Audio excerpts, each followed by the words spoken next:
ya. Jadi untuk menyenangkan kita nak mengenal teman kita, satu office kita ataupun bos kita, kita nak tahu Johari Window dia, macam mana keadaan dia, macam mana karakter dia, sehingga anak kita yang kecil pun nak tahu macam mana keadaan Johari Window dia.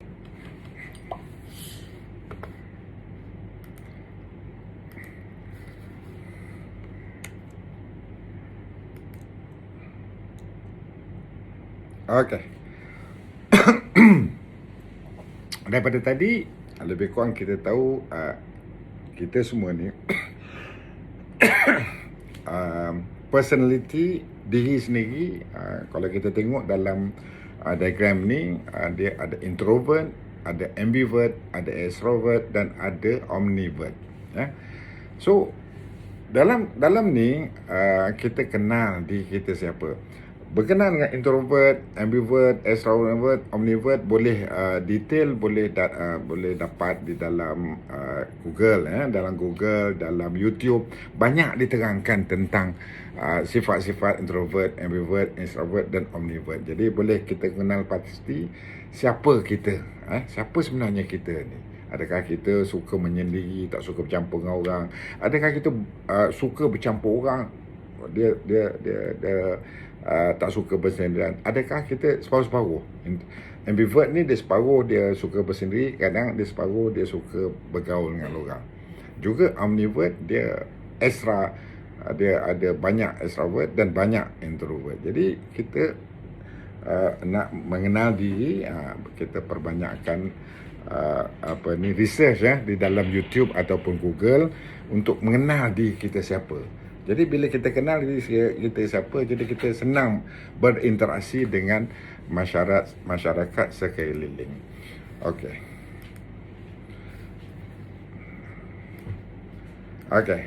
Daripada situ tentang diri kita. Jadi kita pecahkan kepada dua bahagian yang kita tahu tentang diri kita, dan benda yang kita tak tahu tentang diri kita. Jadi ini basic tentang diri kita. Kita ada yang kita tahu, ada yang kita tak tahu. Yang tak tahu tu biasanya orang nampak kita. Biasanya kita tahu kita menyendiri ataupun kita cakap banyak, tapi kita tak tahu kita karakter kita ni sama adanya yang sebenarnya, apa yang sebenarnya kita. Jadi kita perlukan feedback daripada orang lain. Jadi daripada situ kita pergi kepada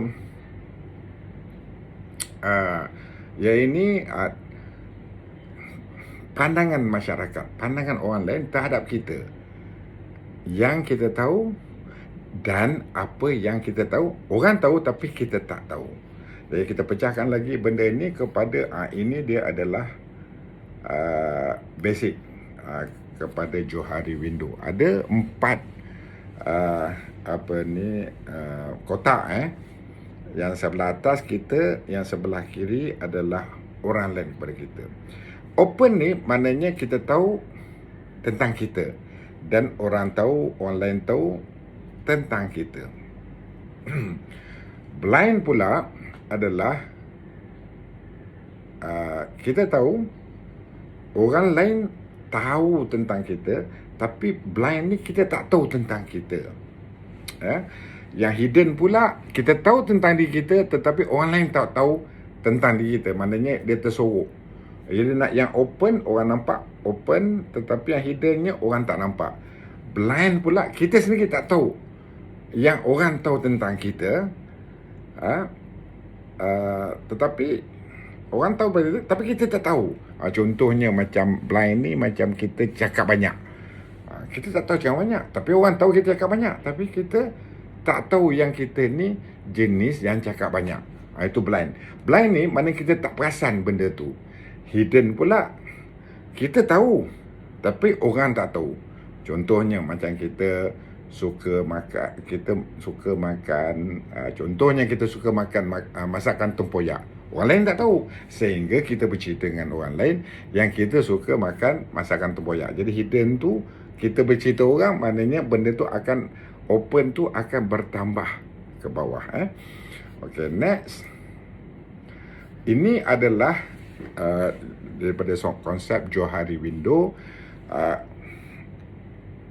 Turtle. Turtle ni maknanya kalau kita berjumpa dengan orang baru, orang yang kita tak kenali, jadi open tu kecil saja. Antara kita dengan orang yang baru kita kenali, open tu kecil. Sebab dia tak tahu tentang diri kita. Dan kita tidak tahu tentang diri kita. Jadi, maknanya kita daripada atas, kita open tu kita kecil, blind kita tak tahu tentang kita. Kita tak tahu, kita besar blind tu.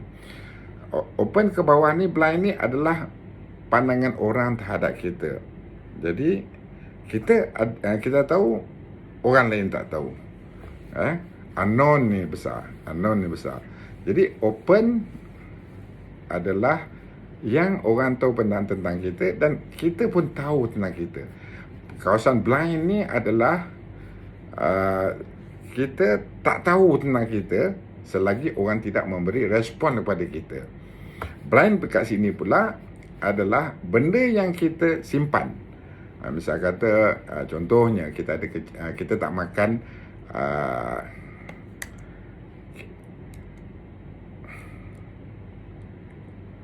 contohnya kita tak makan daging dekat sini.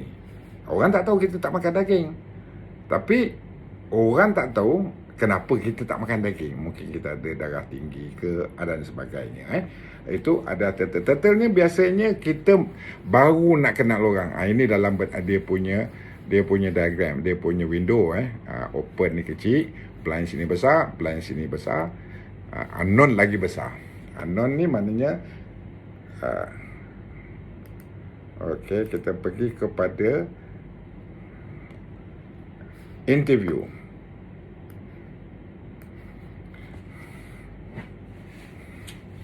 Jadi bila interview ni ada open dia dia besar sikit kalau compare dengan yang tadi, yang sebelum ni. Sebelum ni ini baru kenal. Yang ini dalam konsep interviewer ni open ni dah jadi besar. Contohnya, hidden tetap besar, blind tu jadi kecil. Seperti kita dengan bos kita. Jadi kita minta daripada bos kita tentang prestasi kita, tentang apa. Jadi dia, bos selalu bercerita tentang kita, bagi feedback tentang kita punya pekerjaan, tentang kita punya prestasi. Jadi kita dah open up tu, kita dah masuk ke kanan. Blind tu dah jadi kecil. Tapi hidden besar sebab kita tak bercerita tentang diri kita. Apa rasa kita, ada masalah anak kita, masalah isteri kita, masalah suami kita. Ini hidden. Hidden tu tetap besar. Tapi open tadi dah dipanjangkan. Sebab kita selalu minta pada bos macam mana saya punya cara kerja. Jadi bos mungkin dia bercerita tentang cara kerja kita semua. Jadi dia bagi feedback tentang cara kerja. Tetapi dalaman kita tak pernah share kepada bos kita ataupun kawan-kawan kita. Jadi ini hidden tu tetap besar, tetapi open tu meluas ke kanan kiri. Blind tu jadi kecil. Okey, yang ini bull in the China shop.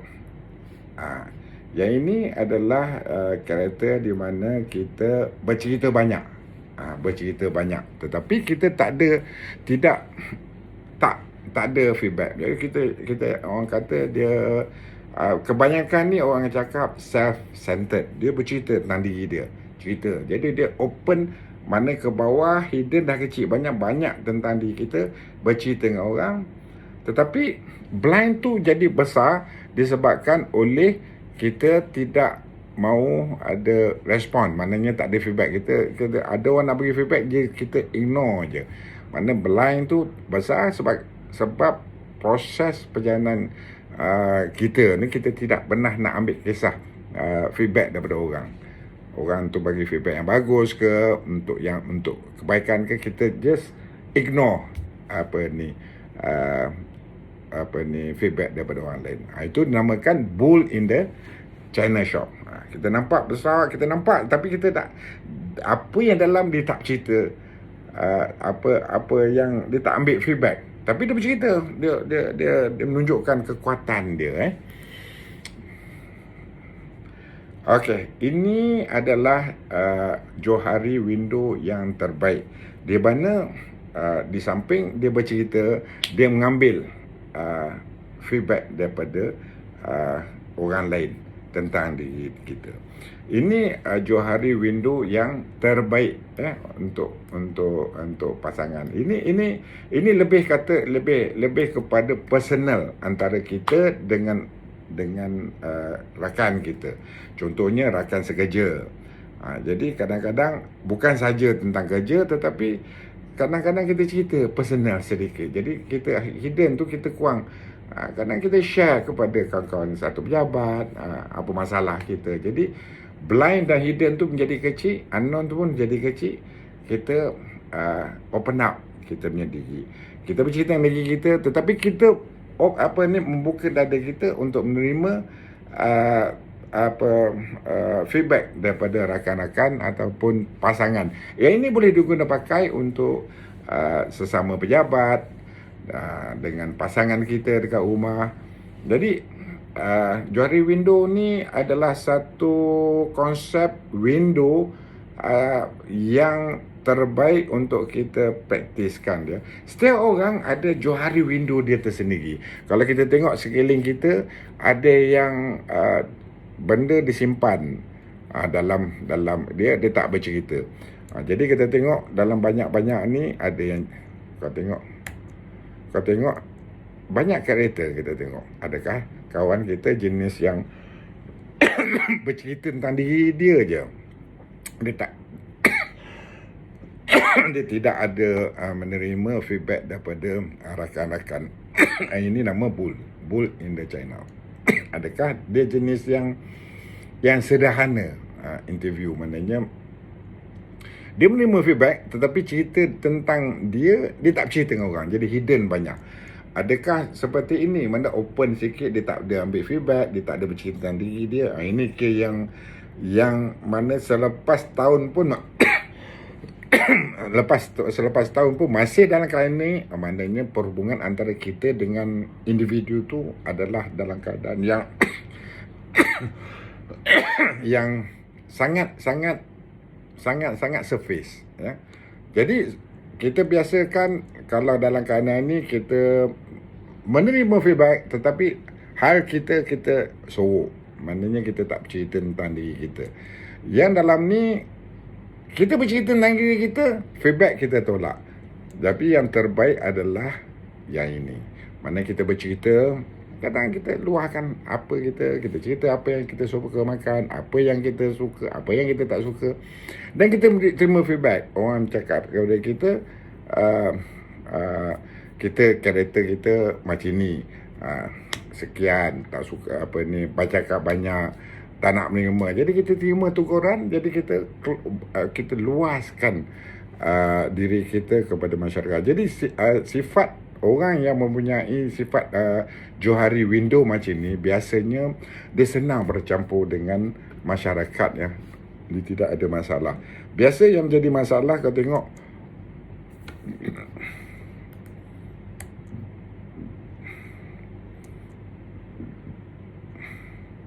jenis macam ni, dia tak terima feedback. Jenis ni berhati-hati kalau ada macam ni, dia tak terima feedback dari orang, dia tak ada improve. Begitu juga dengan kita pasangan suami isteri, jenis macam ni. Kalau misal kata isteri bercakap, kita buat tak tahu, cakap kita je betul. Inilah dia punya Johari window dia, bull in the China shop. Macam ini, cerita orang je kita nak, cerita kita tak nak cerita. Ini interviewer. Jenis ni pun tak bagus. Macam ini lagi tak bagus. Dia berahsia. Semuanya rahsia.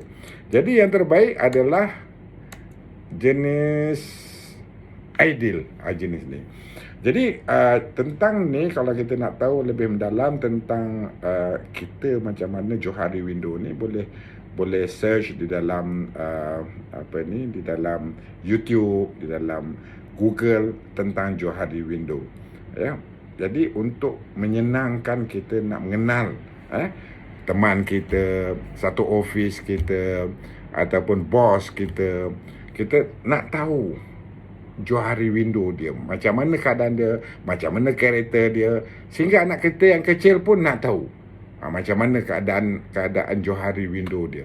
Adakah dia jenis yang senang bergaul, adakah dia jenis yang tak menerima feedback, cakap orang semua dia reject, nak marah aja. Adakah dia jenis yang open, ideal macam ni, dia menerima feedback dan dia improve diri kita.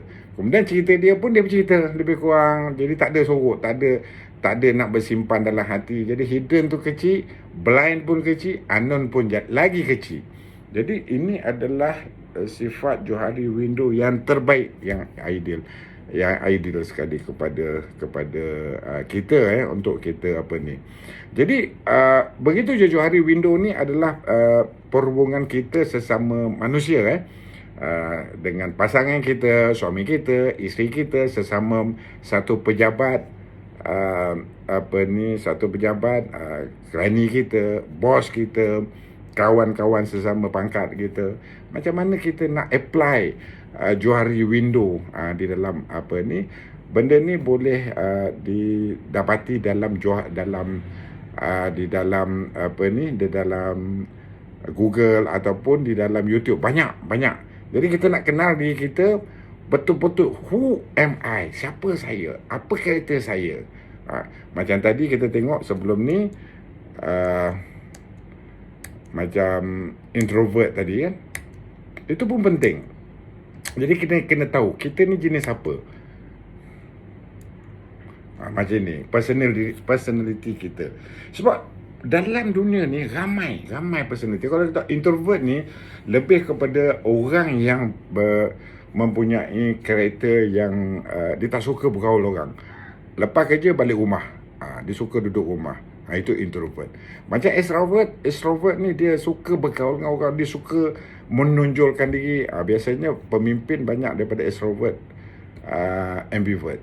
Dia ambivert ni dia boleh pergi kepada introvert, dia boleh sedikit kepada extrovert. Maknanya dia orang ni yang mengakal dan bertindak mengikut landas yang sebenar. Extrovert dia bertindak tanpa fikir-fikir, dia terus bercakap, dia terus buat apa yang.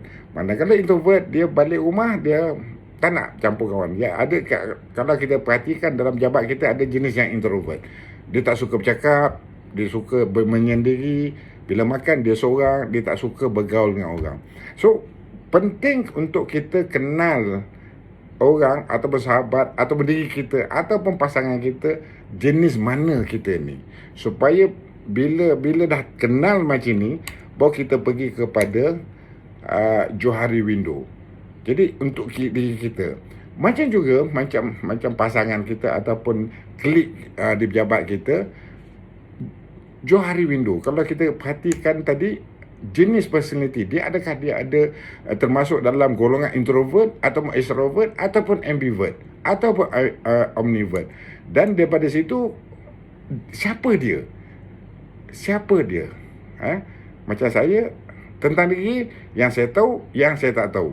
Kemudian kawan kita yang dia tahu tentang diri dia, yang dia tak tahu tentang diri kita. Ada setengah kita tengok kawan kan, cakap banyak, cerita diri dia je. Dia sebenarnya dia tahu dia, tapi dia tak tahu diri dia yang cakap banyak. Tetapi macam mana kita nak perbetulkan dia supaya jangan cakap banyak tentang diri je. Dia biasa ada orang istilahnya self-centered. Dia bercerita diri je. Jadi orang ni slowly dia dah tahu itulah karakter dia. Dia jenis self-centered. Dan kadang kita bercerita dengan dia takkan terima.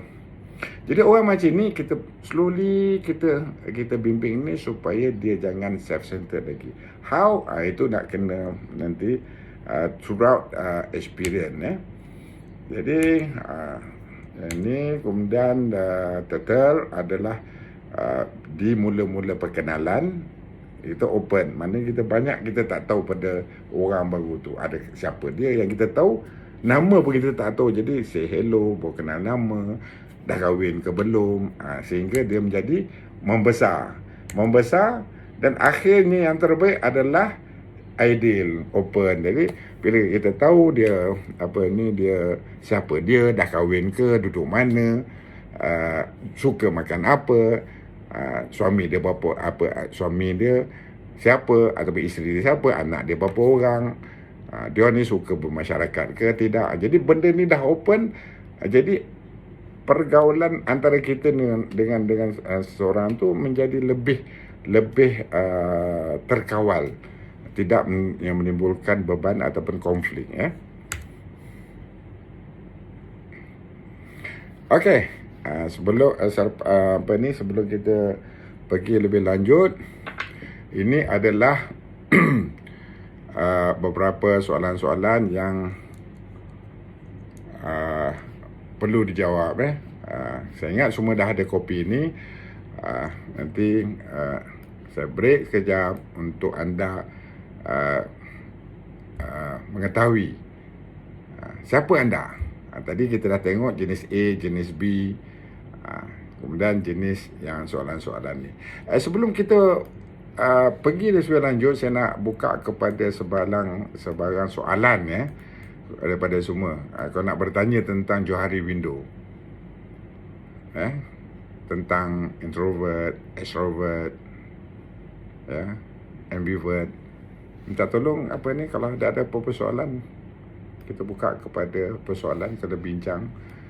Because always stress management ni adalah perhubungan duala. Dia tak boleh cakap seorang. Cakap seorang dia tak ada selesai stres kita. Saya buka kepada sebarang soalan.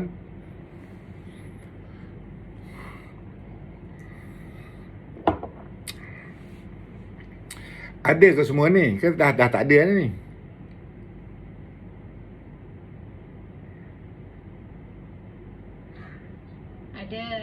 Ada. Kalau tak ada respon, macam saya bercakap seorang je. Kalau ada apa-apa soalan, tolong utarakan. Saya suka kalau bertanya. Macam 2 minggu lepas ramai yang bertanya, jadi sedap. Saya nak terangkan lebih detail. Kalau tidak, penerangan saya tu dia macam hang. Jadi adakah orang ni faham, adakah, sebab ini bukannya kena maklum, ini bukan akademik. Kalau akademik kita dengar balik catat stress management lebih kepada perbualan, lebih kepada sharing masalah kita, masalah harian kita. Jadi baru dapat saya membantu setidak-tidaknya mengurangkan masalah yang kita hadapi dalam sehari-harian. Kalau tiada feedback, jadi susah saya nak zoomkan apa sebenarnya masalah peribadi yang ni. Sebab stress management adalah hal tentang tekanan sehari-harian kita. InsyaAllah kalau ada apa-apa persoalan yang tak faham, minta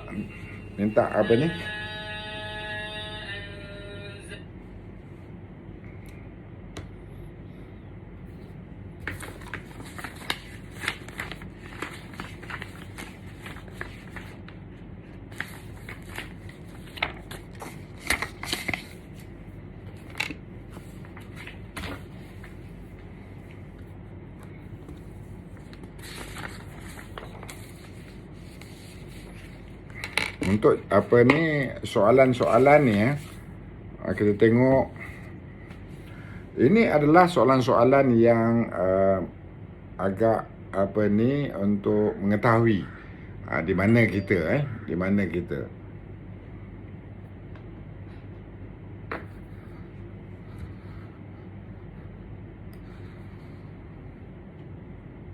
Contohnya, anda seorang yang bercita-cita tinggi. Ada kaya selalu, kadang-kadang bila perlu tiada. Anda sentiasa ingin menang dan tidak suka kalah. Ada kaya selalu, ada kadang-kadang bila perlu, jarang ataupun tidak. Anda tidak suka lambat dan selalu berada pada masa yang diperlukan. Adakah dia selalu, ada kadang-kadang, ada bila perlu, jarang, tidak. Anda tidak suka berlengah. Adakah anda rasa yang anda selalu didesak untuk menyiapkan sesuatu?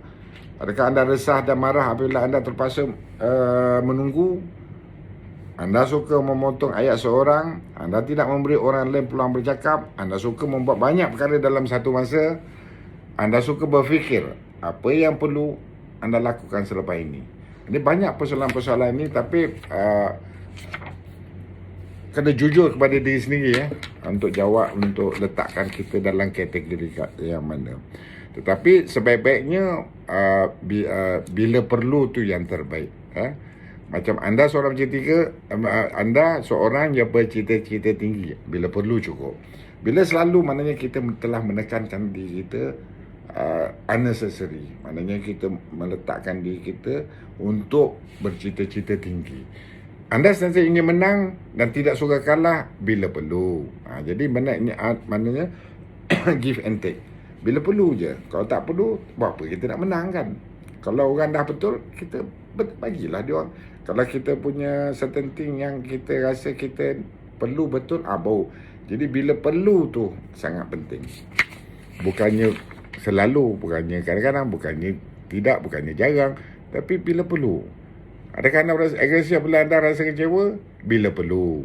Adakah anda resah dan marah apabila anda terpaksa menunggu? Bila perlu. Jangan selalu. Bila selalu, akhirnya kita menjadi tertekan. Anda tidak memberi orang lain peluang bercakap. Ini pun satu. Ramai orang bercakap. Dia je bercakap. Yang itu yang dikatakan self-centered. Dia bercakap. Orang lain bercakap, dia potong. Ada orang bercakap, dia potong. Ini pun ada satu karakter. Tapi kalau ada kawan-kawan kita yang macam ni, biarlah dia. Jangan kita kecil hati. Itulah karakter dia. Kemudian anda suka membuat banyak perkara dalam satu masa.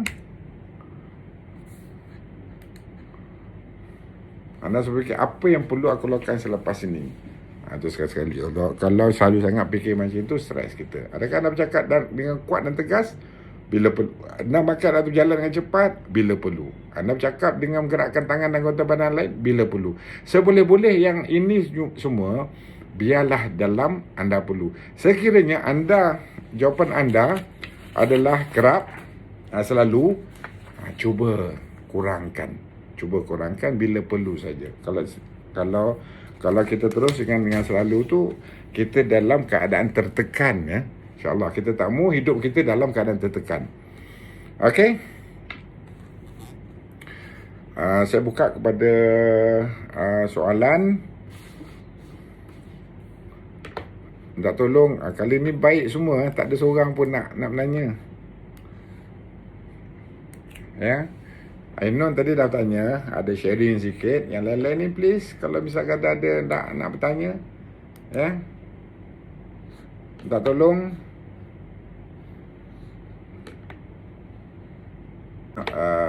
Julia bertanya, Johari window ideal boleh tuan lebih perincikan? Okey, kita pergi balik kepada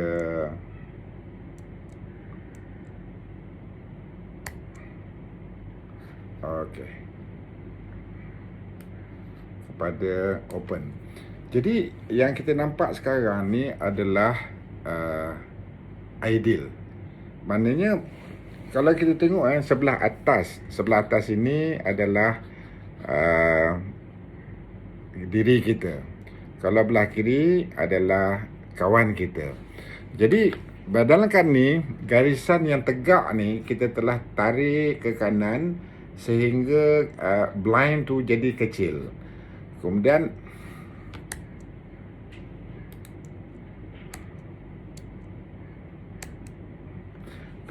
sehingga garisan melintang, menegak dan melintang tu kita tarik ke bawah, menjadikan hidden sebelah bawah tu menjadi kecil. Meaning antara kita dengan orang keling, kita katakan kawan sama pejabat bila garisan menegak tu dah kita tarik ke kanan, ini terjadi apabila kita selalu menerima teguran ataupun feedback daripada kawan-kawan, sehingga kita mengecilkan kawasan blind. Blind ni adalah yang kita tak tahu. Open adalah yang kita tahu dengan kita. Blind adalah kawasan di mana kita tidak tahu diri kita. Okey. Kalau daripada kiri, open adalah yang sahabat kita tahu tentang kita. Hidden adalah apa yang sahabat kita tidak tahu tentang kita. Jadi garisan menegak tu kita dah tarik ke kanan, maknanya kita based on feedback daripada sahabat-sahabat ataupun keliling kita ataupun isteri ataupun suami kita, di mana kita telah garisan menegak tu kita dah ke kanan yang boleh seboleh. Jadi kita menerima yang kita tak tahu tentang diri kita, kita telah aware dalam keadaan itu. Sebab itu keadaan yang garisan menegak tu dah masuk ke kanan. Begitu juga tentang diri kita, kita dah exposekan, kita dah bercerita tentang diri kita. Jadi garisan melintang tu dah kita turunkan ke bawah. Sebab itu di dalam Johari Window ini yang pada ideal, maknanya kita dengan teman kita, satu pejabat kita ataupun teman suami isteri kita, kita dah mula openkan diri kita. Contohnya suami isteri, macam isteri kita tahu apa yang kita nak, suka, apa yang kita tak suka, dan kita tahu apa yang partner kita, isteri kita, teman kerja kita ataupun kerani kita ataupun bos kita, kita dah tahu apa yang dia orang tak suka pandang kita, yang kita tak tahu selama ni, kan, yang kita tak tahu. Jadi kita dah kecilkan kawasan blind, maknanya based on feedback daripada sahabat-sahabat, daripada isteri, daripada keluarga semua, kita terima feedback dan kita perbaiki diri kita. Juga yang ke bawah ni, hidden ni, diri kita yang orang tak tahu tentang diri kita. Jadi kita kurangkan je hidden ni kecil. Jadi open ni dah besar, maknanya kita luaskan diri kita ataupun pergaulan kita ataupun personality kita dengan teman-teman kita, isteri kita, suami kita, sahabat sama-sama pejabat ataupun sebagainya. Jadi bila kadang ini kita konflik antara kita dengan teman kita ataupun isteri kita atau suami kita dah menjadi kurang. Dia tidak ada satu konflik lah, maknanya kita dah open. Supaya juga isteri kita, kalau kita dah beritahu segala-galanya, dia pun dah beritahu apa yang dia tak suka dengan kita perbaiki daripada masa ke masa, sehingga kan kita kurangkan yang ada pertelagahan. Begitu juga dengan satu office. Kita dah bercerita dengan dia orang sikit, tapi benda-benda ni mesti kita buat dalam keadaan dada lapang. Jadi tak adalah kita rasa janggal dengan teman-teman sekeliling. Okey, agak terang ke saya penerangan tentang ideal Johari Window? Yang bertanya tadi adalah Julia. Ya, Julia. Ada Julia ke?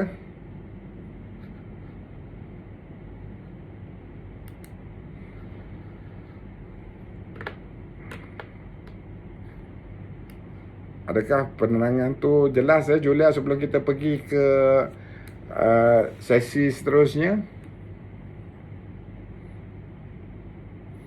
Okey, kalau macam tu saya terus pergi topik seterusnya.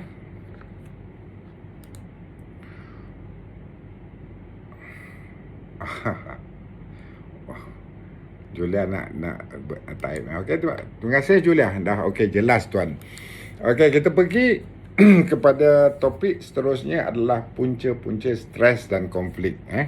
Stres dan konflik. Jadi stres dan konflik dia ada dalaman dan luaran. Ikut kalau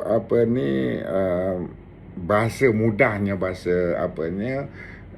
dalam Islam pun ada disebut musuh sebenar kita adalah hati kita. Sahabat yang terbaik kita adalah hati kita. Jadi hati kita ni ataupun diri kita sendiri konflik nombor satu. Konflik nombor satu adalah diri kita sendiri. Baru kita pergi kepada konflik luaran. Jadi kadang-kadang diri kita bangun kita ada konflik ataupun ada benda yang tak betul pada diri kita. Contohnya malam kita azam nak bangun pagi, pukul 5 nak bangun, untuk yang bukan Islam nak pergi jogging, kepada Islam nak semayang kan, semayang tahajud. Jadi kita dah berusaha nak bangun pukul 7, pukul 5, sekali kita bangun pukul 8. Jadi konflik pada sini, kita marah pada diri sendiri. Itu namanya konflik dalaman. Konflik dalaman. Kadang-kadang kita ada satu pasang cita-cita ataupun kita berazam, tapi diri kita yang bagi fail kepada diri kita. Itu konflik dalaman. Konflik ini pun menjadi satu faktor yang utama yang menimbulkan stres yang nombor 1. Seterusnya kita pergi konflik. Jadi di dalam sini nanti boleh print yang ini sangat penting untuk kita mengenal pasti konflik ni kepada siapa kita konflik dalam kehidupan kita. Adakah keluarga kita? Adakah rakan kita? Adakah tempat kerja kita? So, senaraikan print benda ni, senaraikan kalau keluarga siapa? Isteri kita ke, abang kita ke, adik kita ke, ataupun mak kita atau ayah kita. Tulis itu apa dia konflik, apa yang menimbulkan perbalahan konflik antara kita dengan individu. Begitu juga rakan kerja, tempat kerja, rakan sebelah rumah. Apa yang jadi konflik? Maknanya konflik ni maknanya tidak sependapat, ataupun ada yang kalau kita balik kepada Johari Window tadi, daripada situ kita nampak apa punca konflik tu. Apa punca yang menyebabkan kita ada perbalahan antara kita dengan keluarga kita, rakan kita, sama tempat kerja. Jadi ada konflik ni ada yang konflik sikit maknanya kadang-kadang kita jenis introvert, orang tu jenis extrovert. Jadi konflik. Orang extrovert dan introvert dia tak boleh nak ngam, sebab orang introvert dia tak suka cakap banyak. Orang extrovert dia cakap banyak. Jadi introvert dia tak berapa gemar dengan orang extrovert. Orang extrovert pun nak bercampur dengan orang introvert, dia tak berapa, sebab orang ni senyap sangat. Dia tak nak bercampur. Always ambivert ni yang tengah-tengah, dia boleh bercampur dengan orang introvert dengan orang extrovert. Jadi yang kita kenal pasti tadi, jenis watak kita, watak teman-teman kita, watak isteri kita, watak suami kita. Kita kena kenal siapa dia. Adakah dia jenis extrovert? Adakah dia jenis ambivert? Adakah dia jenis extrovert?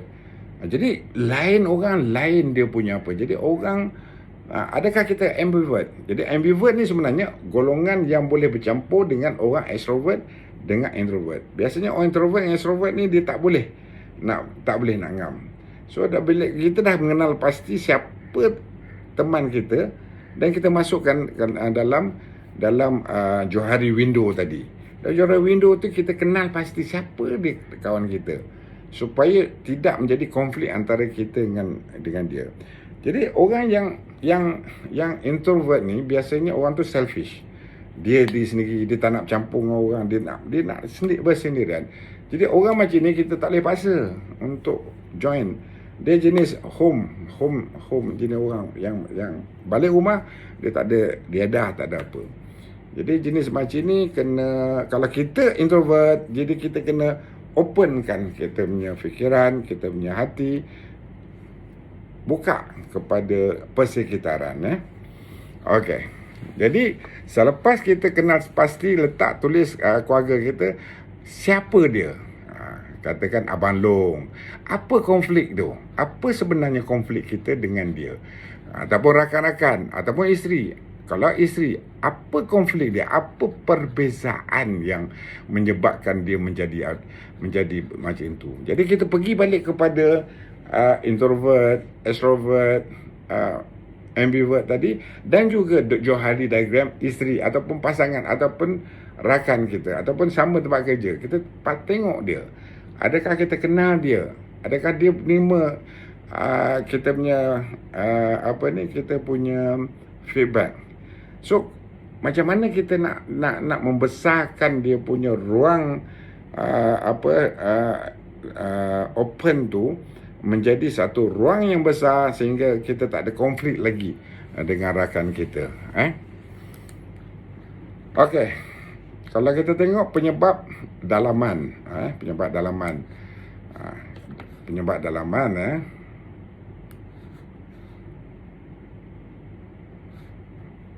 kalau kita tengok penyebab dalaman, maknanya diri kita dengan diri kita. Okey, kerja dan kerja. Kemudian kurang rehat, kurang tidur, letih fizikal dan mental.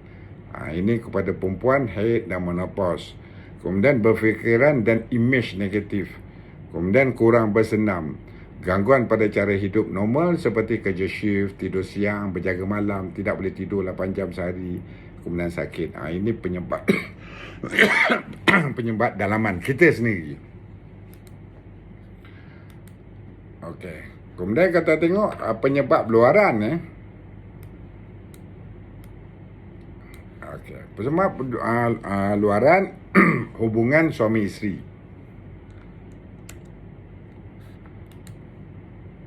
Hubungan suami isteri. Kemudian kerja dan kerjaya. Kemudian persekitaran tempat kerja. Kemudian jawatan, pangkat, hubungan di tempat kerja, waktu bekerja, bersara, VSS dan diberhentikan, tempat tinggal, kesihatan, hubungan saudara mara, hubungan sosial dan kawan-kawan, serta hobi rekreasi. Kalau kita tengok daripada atas, hubungan suami isteri. Jadi kadang-kadang kita balik office, dah kita masalah dekat office, banyak kita punya masalah yang berbangkit dekat office. Balik rumah pula hubungan suami isteri dengan suami isteri agak tegang. Jadi benda tu menyebabkan bertambah stres. Jadi balik kepada mengenal isteri kita, adakah isteri jenis introvert, adakah dia jenis extrovert, adakah ambivert. Kenal pasti isteri dan kenal pasti dia punya Johari window. Adakah kita tahu apa yang dia tak tahu?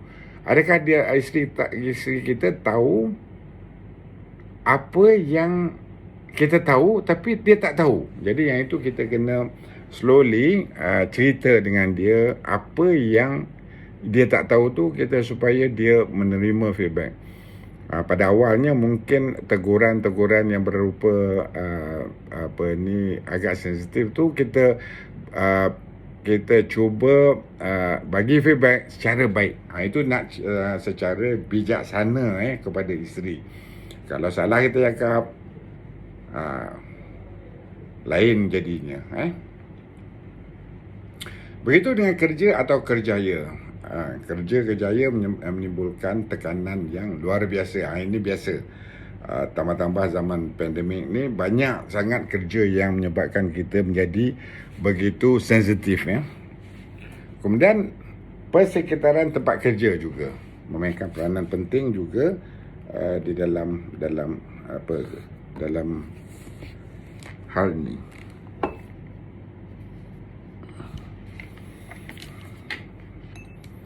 Begitu jawatan dan pangkat. Jawatan pangkat kita, kalau misalnya kita berjawatan tinggi, itu ada kita mempunyai tekanan kerja yang sangat tinggi.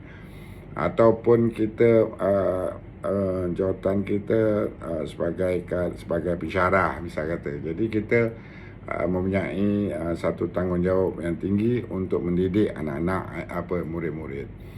Kemudian hubungan di tempat kerja. Hubungan tempat kerja itu sangat penting antara kita dengan sahabat kita, antara kita dengan dengan sesama jawatan, sesama sesama office.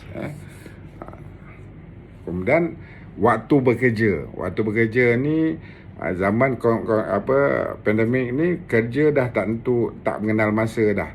Kadang-kadang sampai tengah malam kita bekerja.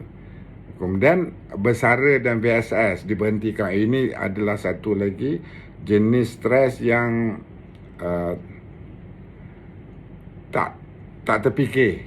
Tiba-tiba kita dalam keadaan usia pertengahan 40-an diberhentikan. Nak pergi cari kerja baru susah, nak pencen lama lagi. Ini pun satu faktor luaran yang sangat membebankan. Kemudian tempat tinggal. Tempat tinggal pun tengok jiran kita, tengok bising, environment yang tidak berapa selesa. Kemudian kesihatan kita. Kesihatan yang menyebabkan kita efek kita punya prestasi. Juga hubungan saudara mara. Kadang-kadang saudara mara ni memberi efek yang sangat-sangat menekan. Contohnya ada saudara mara bila dia sakit, kita tak ada menziarah, dah tak bertukar siapa. Pejabat kita okey, isteri okey, tetapi saudara pula menekan kita. Begitu hubungan sosial dan kawan-kawan. Kawan-kawan jiran pun satu keadaan menyebabkan kita menjadi tekanan kepada diri kita. Kemudian hobi dan rekreasi. Hobi dan rekreasi pun sebaik-baiknya ada hobi rekreasi yang menekan kita pun ada juga.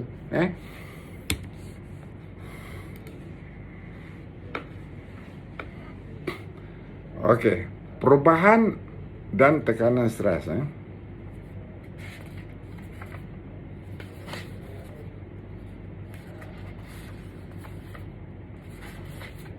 So, perubahan dan tekanan stres, kita tengok kawasan hijau ni adalah rendah, manageable. Kemudian pergi kepada beneficial stress pula, dia boleh dalam keadaan terkawal.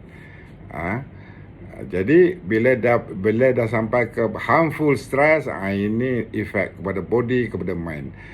Di dalam kalau kita tengok mind, kalau low stress, dia punya mind tu hanya 2, body 1, normal heartbeat, blood pressure dan body temperature pun normal, ability to sleep well, digest meals and relax as well.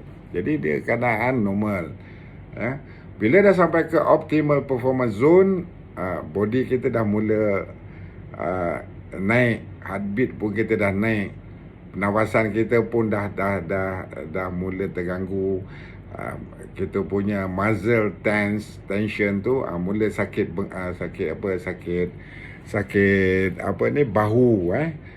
sakit bahu. Lepas tu better physical strength, lepas tu athletic performance, ability to return quickly to low stress state. Jadi kadang-kadang ni kita masih terkawal. Kalau kita exercise sikit, dia akan balik kepada low stress. Mind pula improve alertness and energy, sharper continuity, ability, sense of optimism and excitement, higher productivity on the job. Ini dia masih under control. Tapi bila masuk dalam harmful stress, jadi badan kita dah mula ada reaksi, dah mula ada peningkatan kepada darah tinggi, kemudian heart rate pun dah naik, kemudian performance pun dah mengurang. Jadi ini dah mula tak relax, dan hadam makanan pun dah jadi ada masalah, buang air besar pun dah jadi masalah dan sebagainya. Fikiran pun dah mula ada murid, dah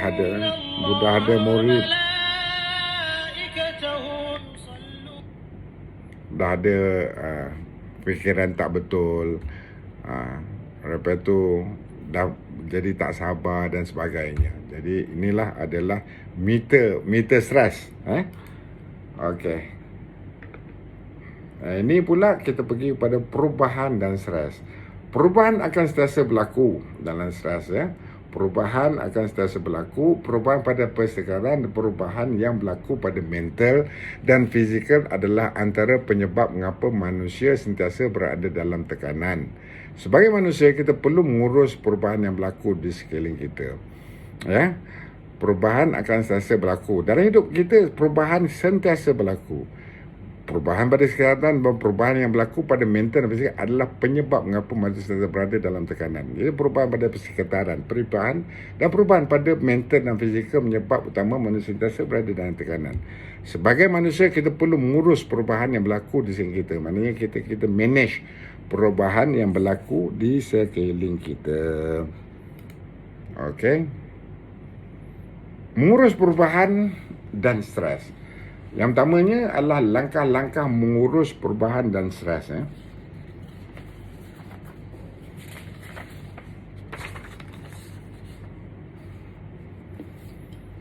Kedua, mengenal pasti tanda-tanda stres. Pertamanya, melangkah-langkah mengurus perubahan dan stres. Kedua, mengenal pasti tanda-tanda stres. Apa tanda-tanda stres? Kita kena kenal pasti. Macam kita yang jawab-jawab soalan tadi kan, itu kenal pasti tanda-tanda stres. Dan ketiga, mengenal pasti punca stres. Apa punca stres kita? Adakah punca stres kita daripada bebanan kerja? Adakah punca stres kita daripada partner kita, suami kita atau isteri kita ataupun teman sekerja kita? Kemudian yang keempat, mencari penawar kepada masalah stres. Penawar tu paling penting. Jadi kita pelbagaikan cara untuk untuk mengurangkan stres kita. Kemudian nombor 5, memahami peranan minda dalam menangani stres. Jadi minda ni minda fikiran kita sangat penting dalam menangani stres. Jadi untuk ini adalah aktiviti luaran tu. Kata kita tengok, mengenal pasti punca stres. Mencari penawar kepada masalah stres. Kebanyakan stres boleh kita hindari dengan beriadah. Kalau kita tengok, kita balik kerja, biasa kita mendapat tekanan kerja di tempat kerja yang agak menekan. Jadi bila balik rumah bersama dengan isteri ataupun suami kita ke rumah, di situlah penawar kepada stres kita. Jadi kalau boleh kita beriadah, bawa anak-anak kita petang kan, bawa keluar ambil brisk walking, jalan di taman-taman. Ini satu kaedah untuk menawar kepada masalah stres. Contohnya kita pergi jogging, kita bawa anak-anak kita main badminton ataupun main pingpong bersama isteri, bersama kawan-kawan, bersama anak-anak, ataupun main badminton depan rumah. Itu salah satu yang aktiviti dia dah. Jangan sesekali balik rumah dah stres, balik rumah tidur. Itu sangat-sangat berbahaya. Jadi balik rumah kita try our best untuk cari satu riadah yang boleh divert kita punya mind, divert kita punya dalaman ke arah lain. Jadi bawa isteri, bawa anak, jom kita main. Jangan kita duduk rumah stres. Kita keluar main badminton atau main bola dengan anak-anak, main bola dengan isteri, main bola dengan suami. Dia bukannya nak apa sangat, cuma kita nak ada satu bentuk riadah secara keluarga, secara bersama dengan keluarga. Kemudian last kali, memahami peranan minda dalam bila kita dah ada avoiding kita pergi keluar, kita pergi jogging ke apa. Jadi minda kita akan tenang dan di situlah kita boleh mengaktifkan minda macam mana untuk menangani stres itu. Ingat stres ni masa kecil ni dia menjadi kawan, tapi dia dah meletup, dia akan affect everything.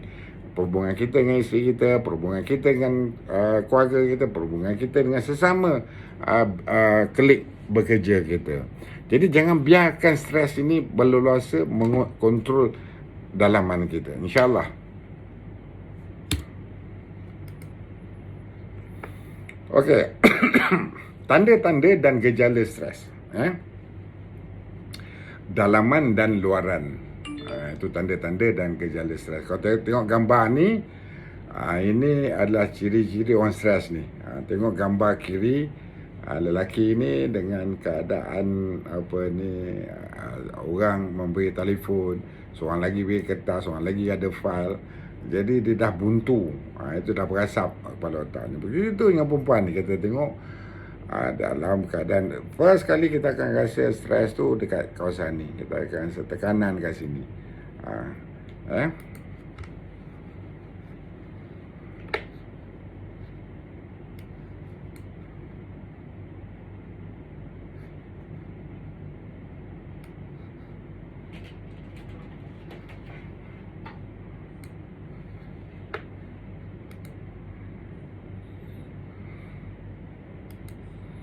Okey, kita tengok sama-sama, kita tengok video ni.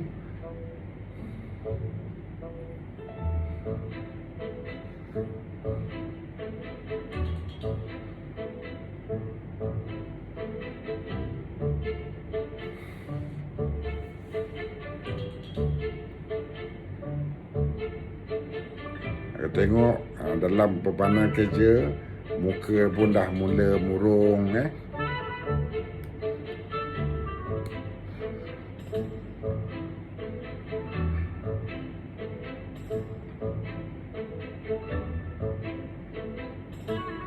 Mata pun dah mula merah, ada tanda-tanda merah, dan luka pun dah mula susah nak sembuh.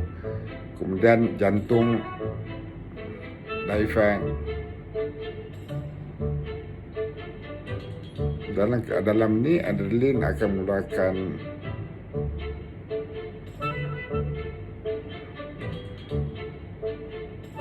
dah mudah demam, mudah sakit.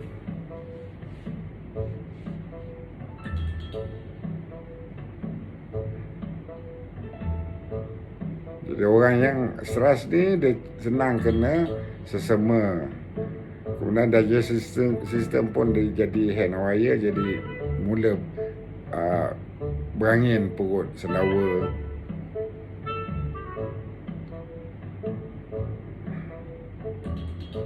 Jadi heartburn, penganan susah, muntah.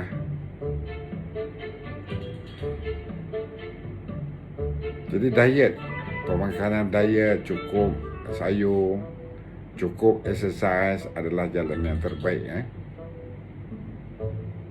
Dan cukup tidur, sekurang-kurangnya 7,5 jam ke 8 jam satu hari.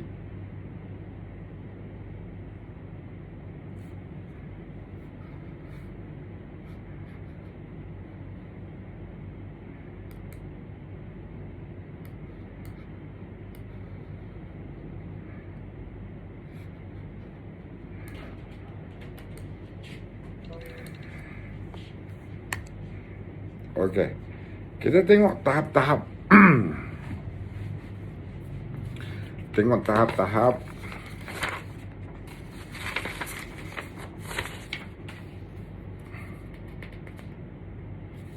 Tahap-tahap stres. Okey, tahap 1 tanda-tanda awal. Lepas tu tahap 2 simptom psikologi. Psikologi dah mula fikiran secara psikologi telah efek kepada kita. Ketiga pula adalah simptom emosi. Emosi dah mula terganggu, mula menunjukkan gangguan. Lepas tu yang keempat simptom fizikal. Fizikal dah mula lemah badan. Bila kita stres kan, yang paling pertama yang biasanya akan kita alami adalah sakit di kawasan ni, kawasan bahu. Mula ini lenguh, belakang sakit, dia punya mula belakang sini semua dah sengal-sengal. Kemudian simptom perilaku. Perilaku dah mula menunjukkan ciri-ciri orang yang terganggu, dah mula termenung, dah mula murung, dah mula tak nak bercakap, kurang bercakap, dan akhirnya yang ini yang bahaya, breakdown. Breakdown ni yang murung. Biasanya orang yang tak terkawal stres ni daripada tanda awal, simptom psikologi, simptom emosi, simptom fizikal, tak juga ambil inisiatif untuk berlaki, dah sampai ke berlaku, akhirnya breakdown. Itu yang biasanya breakdown ni adalah di mana biasanya yang stres yang sangat teruk ni dia akan balik, dia tidur je. Ujung minggu, Sabtu Ahad, dia akan tidur daripada pagi sampai malam. Pagi sampai, itu dah breakdown. Jadi kita tak mahu membiarkan diri kita sampai ke peringkat tu, sampai ke breakdown. Jadi kita kena daripada awal, tanda-tanda awal bila simptom psikologi tu kita putuskan waktu tu. Sampai ke emosi tu dah mula nak bahaya tu. Mula cepat kecil hati semua. Ini patut dipenteras sebelum tu. Kau boleh tahap 2 kita dah selesaikan. Tahap 1 kita dah selesaikan. Supaya dia tidak efek sampai ke emosi, sampai ke fizikal, sampai kepada perilaku dan akhirnya kepada breakdown. Okey? Okey, kita pergi pada tahap 1, tanda-tanda awal. Tanda-tanda awal ini stres. Tanda-tanda awal. Jadi pada tahap 1 kita dah mula rasa tidak selesa, tak selesa dah. Dah badan pun dah tak selesa, kemudian resah, lepas tu cemas, panik, mula dah panik, kemudian rasa diganggu, mengelabah, tak tahu arah, gemuruh.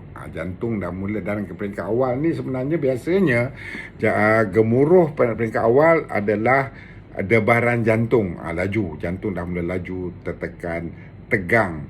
Tegang ni dah mula rasa dah mula rasa tegang betul lah dalam kehidupan. Beban, radang, marah, buntu. Ini peringkat awal. Dalam keadaan macam ini kita mestilah berusaha untuk mengurangkan tahap daripada tanda-tanda tahap 1. InsyaAllah. Kalau kata kita tak selesai kata 1, dia akan pergi kepada tahap 2, pergi pada tahap 3. Jadi kita dah tak dapat kontrol diri kita. Okey, kita pergi pada tahap 2 pula. Tahap 1 kalau boleh waktu ni kita selesaikan. Waktu ni kita selesaikan. Banyakkan riadah. Balik rumah minta anak-anak, isteri, jom kita keluar, kita main bola ke, kita jogging ke, atau kita main badminton ke. Selesaikan waktu ni. Jangan membiarkan kita punya igawan resah tu, igawan stres tu mengganggu kehidupan kita, insya-Allah. Okey, kita pergi pada tahap 2. Bila masuk tahap 2, tidak fokus, dah mula tidak fokus, dah mula susah membuat keputusan. Itu dah tak kepada simptom psikologi. Susah membuat keputusan, susah pertimbangan, kabur dan pelupa, hilang perspektif, hilang confident, serius panjang masa, kecewa dan tidak bermaya, berserabut fikiran, mula dah hilang ingatan, murung, hilang keinginan perhubungan suami isteri, membuat keputusan tidak rasional, penat berfikir, bercakap dalam hati secara negatif, sentiasa rasa tertekan. Ini dah mula menyerang psikologi, psikologi kita. Ini peringkat dah patutnya pada peringkat tahap 1 tadi kita dah selesaikan. Jangan biarkan kita punya emosi memasuki ke tahap 2. Masa tahap 2 dah mula, ini dah tak betul lah ni. Dah mula susah nak buat keputusan, murung, hilang perhubungan suami isteri, serius panjang masa, sentiasa rasa tertekan. Jadi masa ini sebelum sampai ke tahap 2 perlulah utamakan kesihatan dia, bawa rumah, bawa anak-anak kita pergi ke taman-taman, jogging, main badminton, main bola bersama anak, bawa isteri main bola. Salahnya isteri main bola kan, suami tendang perlahan, dapat isteri tendang jadi just have fun, have fun dengan pasangan kita. Okey, bila masuk kepada tahap 3, tahap 3 dah mula tahap yang berbahaya. Tahap simptom emosi, ya.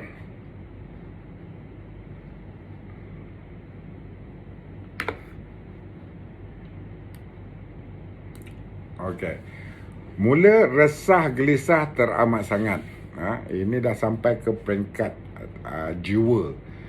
Jadi melenting marah, rasa terpinggir, bersifat defensif dan sensitif apabila dikritik, takut gagal, rasa benci dan bermusuh, bersikap agresif, serangan panik, Lepas tu rasa tertekan, mudah terganggu, rasa putus asa, takut diketepikan, takut disisih, mengigau, suka menentang. Ini dah masuk ke dalam emosi kita dalam ini. Ini dah keadaan dah mula kacau bilau dah. Dah mula kacau bilau. Okey, kita pergi pada simptom keempat. Apa dia simptom keempat? Simptom keempat adalah tahap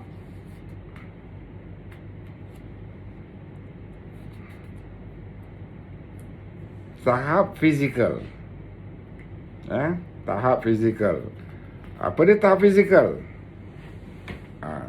Mula otot dah tegang. Ini dah tegang. Biasanya tahap ni biasanya kalau kita guna, kalau misal kata dekat kampung, tahap ni pergilah tukang urut, urut.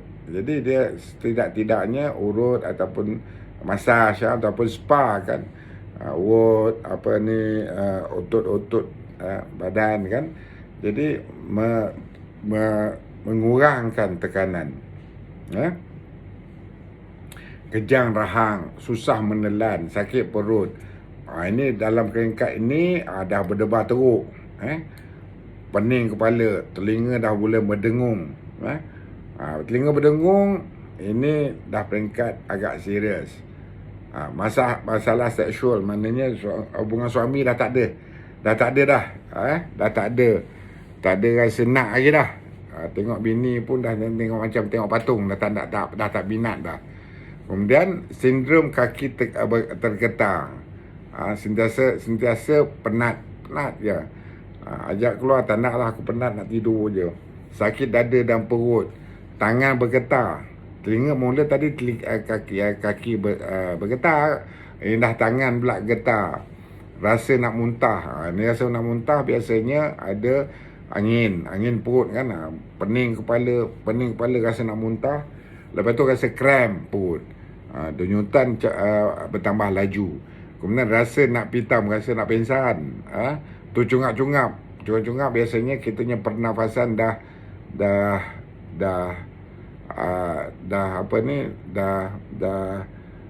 laju, sebab jantung laju, jadi kita betul cungap-cungap. Dia kaitan jantung kurang oksigen, dia akan laju, jadi dia nakkan oksigen banyak.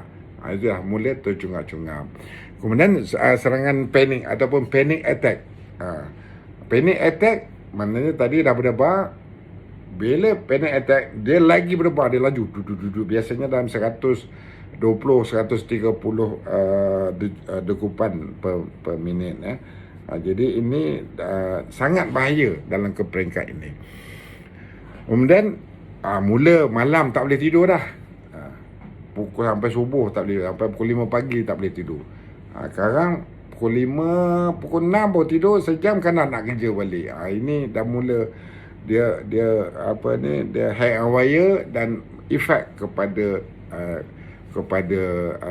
cara perjalanan hidup kita. Kalau dah tidur 1 jam, Malam esok sejam, cukup sebulan mulalah macam-macam sakit. Kemudian ciri berit, sakit ulu hati, kebas. Kebas lah, mula kaki kebas. Pak tidak je, kaki kebas, tangan kebas, sakit kepala, berdenyut-denyut, sakit tengkuk, sakit bahu, semua datang. InsyaAllah kita cuba selesaikan masalah ni semua dengan selesaikan pada tahap satu. Sebelum pergi kepada tahap yang lebih tinggi, kita selesai pada tahap satu. Dan akhirnya dia akan pergi pada tahap 5, iaitu simptom perilaku. Simptom 5 adalah simptom fizikal. Ini kira dah masuk kepada 2 takhir ni. Bila masuk simptom perilaku, sebelum breakdown, dia ada dah fizikal. Otot tegang, kejang rahang, susah nak menelan, sakit perut, berdebar-debar, pening.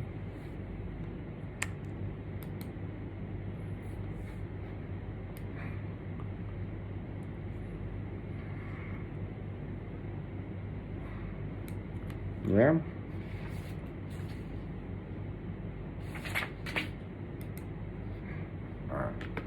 Okey, tahap 5, simptom perilaku.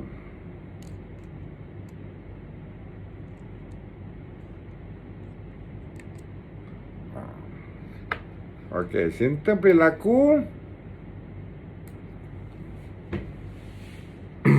dah mula. Pertamanya mengelak seorang ataupun tempat orang ramai. Dia dah mula antisocial, duduk dalam bilik. Dia antisocial, fobia terhadap sesuatu, menghilangkan atau menyembunyikan diri, tiada masa untuk rehat, menarik rambut, meningkat penggantungan pada rokok, alkohol dan ubat-ubatan. Jadi dah tak boleh tidur, kita makan ubat untuk tidur. Ini dah pergantungan kepada ubat tidur, untuk tidur. Perubahan pada selera makan, turun atau naik berat badan. Perilaku yang obsesif seperti sering basuh tangan, sentiasa memastikan yang pintu sudah dikunci. Ini penyakit basuh tangan ni sekarang ni dah biasa lah tu. Semenjak zaman pandemik ni, ramai yang mempunyai penyakit nak basuh tangan je kerja. Sikit-sikit nak basuh tangan, sikit-sikit nak pakai sanitizer, cuci tangan, takut kepadanya. Ini penyakit ni dah common dah sekarang ni. Okey. Jadi tiada masa untuk rehat, menghilangkan atau menyembunyikan diri, menarik rambut, meningkat mengatakan ini dah peringkat serius. Yang ini, pada peringkat ini dah patut pergi ke psikiatris. Ini dah peringkat sangat bahaya.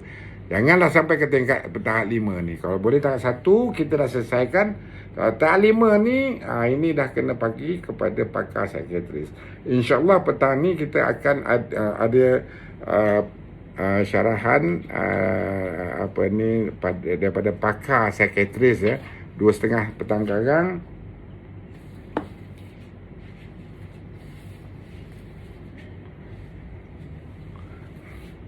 2.30 sekarang kita ada daripada pensyarah UiTM, pakar psikologi, dan juga pakar psikologi untuk orang dewasa, untuk orang tua di HKL. Di situ dia boleh diterangkan lebih lanjut tentang benda-benda yang berkaitan tentang simptom perilaku semua ni, banyak dah peringkat ke simptom semua. Okey. Dan peringkat yang ke-6, ini dia. Dah masuk ke peringkat yang tak terkawal, seperti meracau, seperti disampuk, bercakap bersendirian, sawan, kemudian mencederakan diri sendiri, tidak mau makan, ataupun muntah makan diberi, sindrom panik, hilang kawalan, ganas, memukul orang lain, hilang akal, gila, membunuh diri. Dekat sini macam-macam yang kalau pengalaman saya sebagai perawat Islam, banyak yang datang ke sini jadi meracau ya. Contohnya ada seorang budak dua umur baru 24 tahun datang sini buat rawatan, nak bunuh diri. Dia tak baru kali pertama bekerja dan kerja di dalam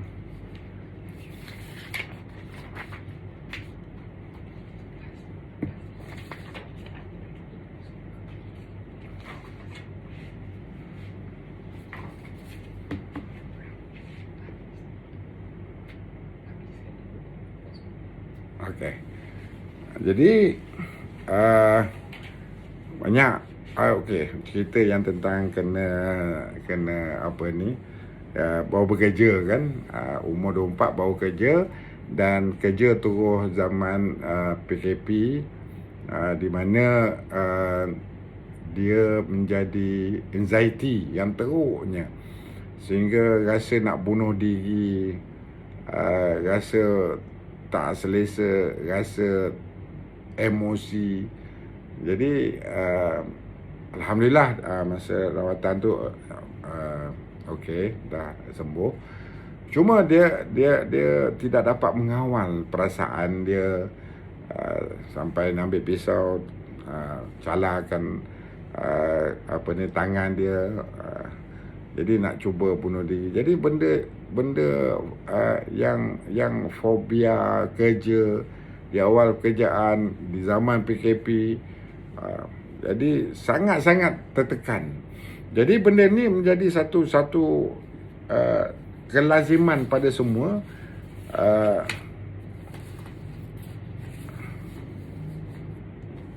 Kelaziman pada semua. Jadi menjadi satu yang menjadi fenomena dah sekarang.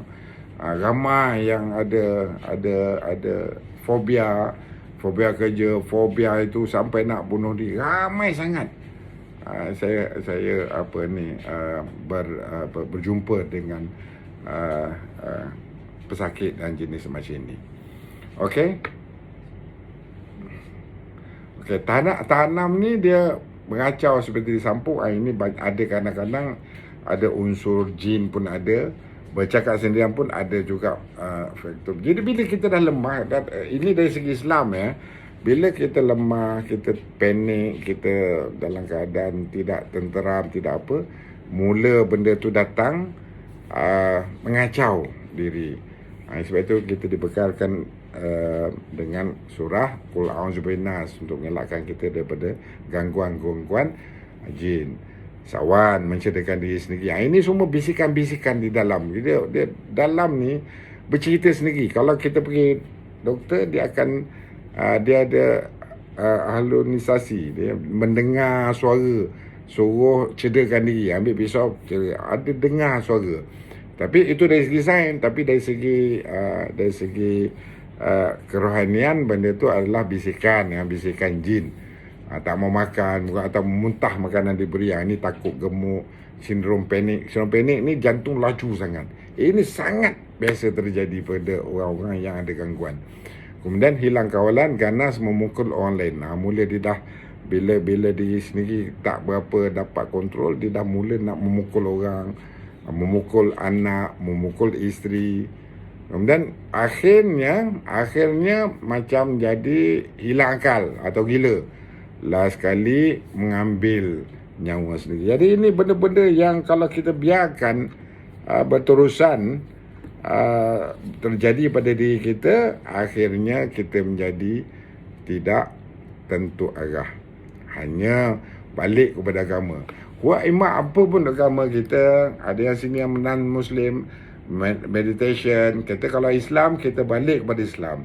Balik kepada solat, balik kepada ingat Allah, balik kepada apa yang diterangkan tentang cara-cara ataupun ciri-ciri membebaskan diri kita daripada ragam-ragam orang yang disampuk ataupun diganggu oleh makhluk-makhluk gaib.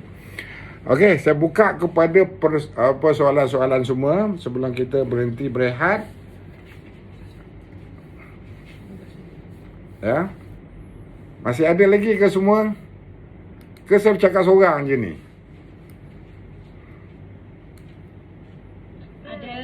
Ada, Alhamdulillah. Alhamdulillah. Rasa macam seorang. Okey, kita buka pada soalan. Ada apa soalan tak?